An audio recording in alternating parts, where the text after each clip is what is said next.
Like most people, I'm interested in what's happening with the opinion polls, and some people have got rather carried away with the figure that has gone from 50-50 to now 48-52 in favour of the coalition. Already people reading into it that the bubble has burst for Kevin Rudd, that the sugar hit is over and that they've hit their high water mark. Well, I wouldn't say that, but clearly the past 7 days have not been good for Kevin Rudd. Now, Kevin Rudd, yes, he's made his PNG solution, and that has changed the perception about the asylum seeker issue. But remember, it's not necessarily about winning votes, it's about nullifying that issue as one that is an automatic vote winner for the coalition. So I don't quite know what people were expecting to happen out of that announcement, but don't underestimate the failure and the back-of-the-envelope stuff that came with the terminating of the carbon tax. This is why the numbers changed in the past couple of weeks, because the old Kevin Rudd was back on show.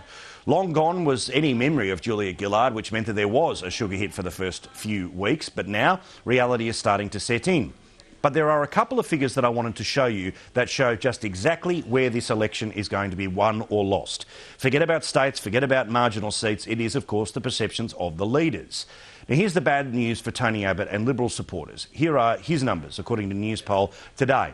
35% satisfied, a whopping, unacceptably high. 56% of people are dissatisfied, and 9% of people still haven't made up their mind. The bit I don't understand about this is that this guy's been opposition leader for a very long time. How can you not have made up your mind whether you like or dislike what he's doing as an opposition leader? But often opposition leaders have very high negative ratings, not just because potentially they're considered to be unpopular, but also, remember, it's their job to do the whinging, and no one likes a whinger. But I want you to have a look at this about King Kevin. Remember, the government's entire re-election strategy is about Kevin Rudd. The entire strategy of taking it to 50-50 or even having a chance at whatever election is to be called. Right now, 42% satisfied, 41% dissatisfied, and then that's the number.